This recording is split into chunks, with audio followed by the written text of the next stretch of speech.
నమస్కారం. ఇవాల్టి మన చర్చాంశమేంటంటే రోజువారీ జీవితంలో శ్రేష్ఠతను సాధించడం ఎలా. ఇదేదో ఒకరోజు గొప్పగా చేసే పని కాదు కదా. అవునవును. ప్రతిరోజూ మనం తీసుకునే చిన్న చిన్న నిర్ణయాలు, అలవాట్ల ద్వారా దీన్ని ఎలా నిర్మించుకోవచ్చో జిమ్ రాన్ చెప్పిన కొన్ని ముఖ్యాంశాల ఆధారంగా చూద్దాం. మంచి ఆలోచన. ఈ రోజువారీ అలవాట్లు దీర్ఘకాలిక విజయానికి ఎలా దోహదపడతాయో అర్థం చేసుకోవడమే మన ప్రయత్నం. సరే, దీని కొంచెం విడదీసి చూద్దామా? తప్పకుండా. శ్రేష్ఠత అనేది ఏదో ఒక సంఘటన కాదు, అదొక జీవనశైలి అంటున్నారు. అంటే మనం ప్రతిరోజూ చేసే చిన్న చిన్న పనులే ముఖ్యమన్నమాట. కరెక్ట్. ముఖ్యంగా ఎవరో చూడనప్పుడు కూడా మన ప్రమాణాలను పాటించడమే నిజమైన శ్రేష్ఠతకు పునాది అనిపిస్తోంది. అవును. ఇక్కడ ఆసక్తికరమైన విషయం ఏంటంటే చాలామంది విజయం అంటే ఏమో ప్రతిభ వల్లనో అదృష్టం వల్లనో వస్తుంది అనుకుంటారు. అవును, సహజంగా అలాగే అనుకుంటారు. కానీ ఈ మూలం ప్రకారం చూస్తే నిరంతర విజయం సాధించేవాళ్లు వాళ్ళు రోజువారీ శ్రేష్ఠతను అలవరుచుకున్నవారే. అంటే నిలకడ కలిగిన అలవాట్లే కీలకమన్నమాట. నిజమే. మొదటి అలవాటుగా ఉదయాన్నే మన ఆధీనంలోకి తెచ్చుకోవడం గురించి చెప్పారు. అంటే ఆలస్యంగా లేవకుండా అలారం మోగగానే లేవడం.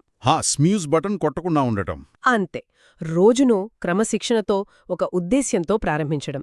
కేవలం ఒక 10 నిమిషాల ఉదయపు సాధన కూడా రోజంతా మార్పు తేగలడట. ఖచ్చితంగా. ఆ ఉదయాన్నే జయించడమనేది మొదటి విజయం లాంటిది. ఇక రెండవది మన ఏకాగ్రతను నియంత్రించడం. ఓ, ఇది చాలా ముఖ్యం కదా ఈ రోజుల్లో. అవును. మన దృష్టి ఎంతో విలువైంది. మనం దేనిమీద ఫోకస్ పెడితే అదే పెరుగుతుంది. పరధ్యానాన్ని తొలగించి ముఖ్యమైన పనులపై దృష్టి పెట్టడం నేర్చుకోవాలి. అంటే కొన్ని రూల్స్ పెట్టుకోవాలంటారా? అవును. స్పష్టమైన నియమాలు పెట్టుకోవడం, అంతరాయాలు లేని పనికి సమయం కేటాయించడం ముఖ్యం. ఇది ఇంకాస్త లోతుగా వెళ్తుందనిపిస్తుంది. మూడవది స్వీయ క్రమశిక్షణ. ఇది మన లక్ష్యాలకు వాస్తవానికి మధ్య వారధి లాంటిది అంటున్నారు. సరిగ్గా చెప్పారు. అంటే ప్రేరణ కోసం ఎదురుచూడకుండా చెయ్యాల్సిన పనిని ముఖ్యంగా మనకు అనిపించినప్పుడు కూడా చేయడం. అవును. దాన్ని ఒక కండరంలా భావించాలి. చిన్న చిన్న వాగ్దానాలను మనం ఇచ్చుకుని వాటిని నిలబెట్టుకోవడం ద్వారా దాన్ని బలపరుచుకోవాలి. అంటే చర్చలు, వాయిదాలు లేకుండా నిర్ణయాన్ని అమలు చేయాలి. అంతే. దీనికి కొనసాగింపుగా 4వ అలవాటు కనికరం లేని నిలకడతత్వం. ఇంటెన్సిటీ కంటే కన్సిస్టెన్సీ ముఖ్యమంటారు కదా. అవునవును. ఫలితాలు వెంటనే రాకపోయినా సరే ప్రతిరోజూ ఏదో ఒక చిన్న పని చేస్తూ ముందుకు సాగాలి. ఆ ప్రాసెస్ని నమ్మాలి. మరి దీన్ని సులభం చేసుకోవడమెలా? దానికోసం నిర్ణయం తీసుకునే ప్రక్రియను తగ్గించి కొన్ని వ్యవస్థలను అంటే సిస్టమ్స్ను ఏర్పాటు చేసుకోవాలి. అలవాట్లను సులభతరం చేయాలన్నమాట. ఉదాహరణకి చెయ్యానేం చేయాలి. బట్టలు రాత్రే సిద్ధం చేసుకోవడం లాంటివి.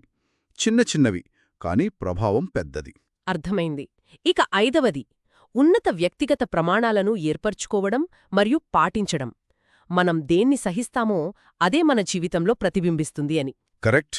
పరిసరాలతో సంబంధం లేకుండా మన ఉత్తమ ప్రయత్నం చెయ్యాలనే ప్రమాణాన్ని కలిగి ఉండాలి.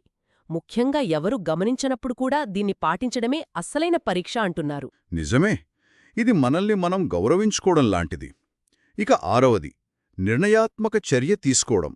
అంటే అతిగా ఆలోచించడం, సంకోచించడం మానేయడం. ఇది చాలామందికి సమస్యేమో, ఓవర్ థింకింగ్. అవును. వేగంగా నిర్ణయాలు తీసుకుని అమలు చేయాలి. 5 సెకండ్ల నియమం లాంటివి ఉపయోగించి వెంటనే చర్య తీసుకోవడం అలవాటు చేసుకోవాలి. 5 సెకండ్ల నియమమా? అంటే ఒక ఆలోచన వచ్చిన 5 సెకండ్ల లోపే దానిపై ఏదో ఒక చిన్న యాక్షన్ తీసుకోవడం. అది సంకోచాన్ని బ్రేక్ చేస్తుంది, ఊపుని పెంచుతుంది. ఓ, బావుంది. చివరిగా 7వది మానసిక దృఢత్వం. అంటే మెంటల్ టఫ్నెస్. అవును. ఒత్తిడి, అడ్డంకులు, వైఫల్యాలను తట్టుకుని నిలబడటం. ఇది కేవలం స్కిల్ కాదు, రెసిలియన్స్ అంటే స్థితిస్థాపకత గురించి. కరెక్ట్. కష్టమైన పనులను ఉద్దేశ్యపూర్వకంగా చేయడం ద్వారా దీన్ని పెంపొందించుకోవచ్చు. కంఫర్ట్ జోన్ నుంచి బయటికి రావాలి. సవాళ్లను స్వీకరించాలి. అవును. ఇవన్నీ కలిపి చూస్తే శ్రేష్ఠత అనేదొక గమ్యం కాదు, అది ఒక జీవన విధానం, ఒక ఐడెంటిటీ లాంటిది. ఈ 7 అలవాట్లను రోజు ఆచరించడం ద్వారా ఎవరైనా తమను తాము మెరుగుపరుచుకోవచ్చు మరియు విజయం వైపు వెళ్లొచ్చు. కాబట్టి దీని మొత్తం సారాంశమేమిటంటే ఈ రోజువారీ చిన్న చిన్న క్రమశిక్షణా చర్యలు, అలవాట్లే గొప్ప విజయాలకు, శ్రేష్ఠతకు పునాది. ఇది ప్రతిభ లేదా అదృష్టం కంటే ముఖ్యం. అవును. ఇదొక ముఖ్యమైన ప్రశ్నను లేవనెత్తుతుంది. మరి ఈ 7 అలవాట్లలో మన జీవనశైలికి అనుగుణంగా మనం దేనిని వెంటనే అమలు చేయడం మొదలుపెట్టవచ్చు? నిజమే, ఎక్కడో ఒక చోట మొదలుపెట్టాలి కదా. చిన్న మార్పు కూడా దీర్ఘకాలంలో పెద్ద ప్రభావం చూపగలదు. శ్రేష్ఠత అనేదొక ఎంపిక.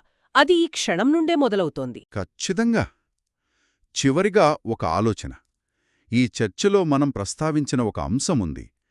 ఈ రోజువారీ శ్రేష్ఠతను అలవర్చుకునే ప్రయాణంలో బయటివారి ప్రశంసలు లేదా విమర్శలపై ఆధారపడకుండా మనల్ని మనం నిజాయితీగా, నిష్పాక్షికంగా ఎలా అంచనా వేసుకోవాలి? మన పురోగతిని మన అంతర్గత ప్రమాణాలతో ఎలా కూల్చుకోవాలి? దీని గురించి ఆలోచించా.